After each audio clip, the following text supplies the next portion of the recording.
বিশাল বাহুই আঁকোৱালি ললে পাহাৰ ভৈয়াম একৈ বয় ৰহণীয়া কৃষ্টিৰ ধাৰ শংকৰ মাধৱ আৰু বিষ্ণু জ্যোতিৰ শংকৰ মাধৱ আৰু বিষ্ণু জ্যোতিৰ ত্যাগৰ মহিমা অপাৰ বুঢ়ালুই তৰ বিশাল বাহু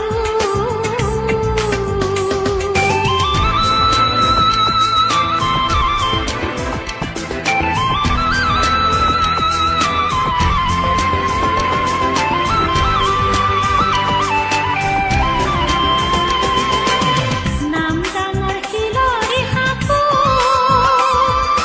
দুপাৰে দুভৰি বিল নাম ডাঙৰ শিলৰি সাঁকো দুপাৰে দুভৰি বিল অগ্নিগড়ৰ উশাহ মাতিৰো ডালিমিয়ে